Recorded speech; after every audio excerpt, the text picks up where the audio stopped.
I've hooked up the motor controller to see how that works and connected it to the computer. And here's the controller. It's solder on these blue connectors to put in the wires for the LiPo power coming to it. And the LiPo power I just got plugged right in. You'll have mounted on probably your bottom baseboard and a switch, and just running two wires over and going into these screw connectors on the controller board. It's the red and the black. The two in the middle go out to the motor. It's sitting out there, and let's see, soldered on 3 sets of 3-pin connectors here for one's for the receiver, and then that little jumper, that little blue jumper, is for making a choice between a 3-volt receiver and a 5-volt. We're on 5-volt.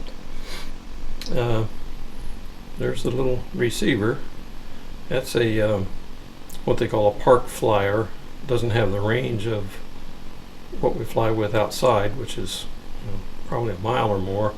This is for inside, well, I shouldn't say inside. It's for, I use it inside, but it's for gymnasiums and that sort of thing. It should be fine. There's my transmitter, which is much more fancier than what you're going to get. I have a lot of options and can fly airplanes or helicopters or whatever, but all we're going to use is the throttle channel. The computer, which decided to shut down while I was gone. Well, got to sign in again.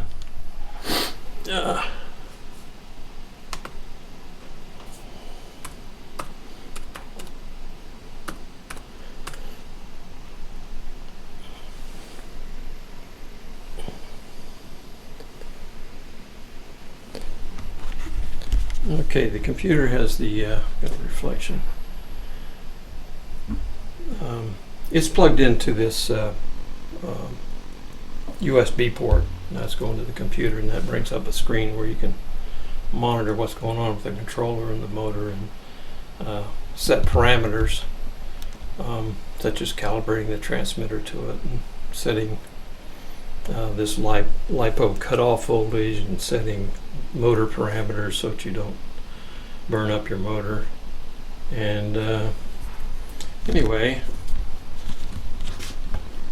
see if I can, I'll tell you what, I'm going to put it on a tripod and then get back to you.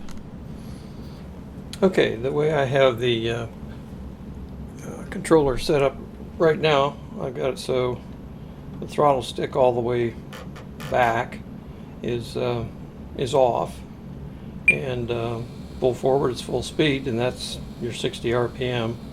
You can have anything in between. You can slow it down. That's about mid throttle. We'll bring it real slow and shut it off. So that's how that works.